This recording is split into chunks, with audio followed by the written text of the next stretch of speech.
বর্ষার জল পেয়ে বাগানে বেশ ছোট্ট ছোট্ট দুধমান কচুর পাতা হয়েছে, তাই ভাবলাম আজকে এই পাতাটা দিয়ে নতুন কিছু একটা বানানো যাক।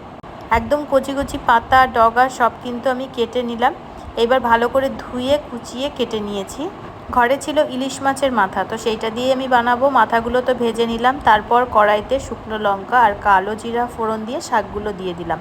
এইভাবে কিন্তু ইলিশ মাছ দিয়েও রান্না করা যায়, তো আমি মাছ দিয়ে না করে মাথা দিয়ে করছি, খেতে কিন্তু দুর্দান্ত লাগে। এবার আমি এর মধ্যে কয়েকটা চেরা কাঁচা লঙ্কা দিয়ে দিলাম। এবার দিয়ে দেবো পরিমাণ মতো নুন, তারপর অল্প একটু জল দিয়ে ভালো করে এটাকে আমি সেদ্ধ করে নেব। সাথে দিয়ে দিচ্ছি ইলিশ মাছের মাথা আর সর্ষে পোস্ত কাঁচা লঙ্কা দিয়ে বেটে রেখেছিলাম, সেটাও আমি এবার দিয়ে দেব। এবার দিয়ে দেবো সামান্য হলুদ গুঁড়ো, তারপর খুব ভালোভাবে মাছটাকে শাকের সঙ্গে রান্না করে নেব। অলরেডি মাছের মাথা তো ভাজাই রয়েছে, আর শাকের মধ্যে যা জল রয়েছে সেটাতেই সেদ্ধ হয়ে যাবে।